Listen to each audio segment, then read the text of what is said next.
We've been talking a lot about making verbs past tense in class, and we know to make a verb past tense, generally what we do with a word like jump to turn it into jumped is to add that ed at the end, and that works for most words. However, there are some words that will not work for, and we call those irregular verbs. Here we have an example of an irregular verb, the word run. We couldn't just add an ed onto it and turn it into runned. I would never say, I run down the street today. Yesterday, I runned down the street. Rather, I would say, yesterday, I ran down the street. So we don't simply add an ed, we have to change the spelling of the word.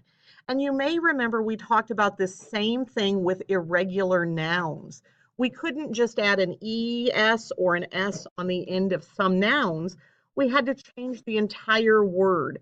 For example, the noun tooth became teeth, not tooths.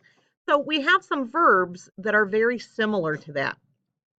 As an example, I have a whole list over here that we're going to go through. For example, the word blow, I blow bubbles today. We couldn't say yesterday I blowed bubbles. Over here in the purple, we're going to find the word that we want, and it would be yesterday I blew bubbles. Likewise, the word speak.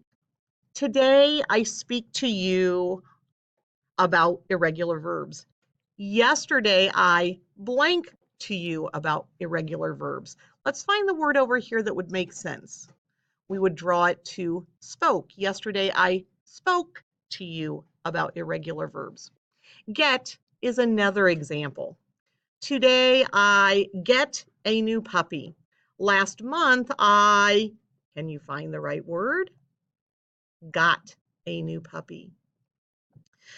Today I catch a baseball. Yesterday have you found it yet? Yes, it would be caught. And our last word would be, I make cookies for my class today.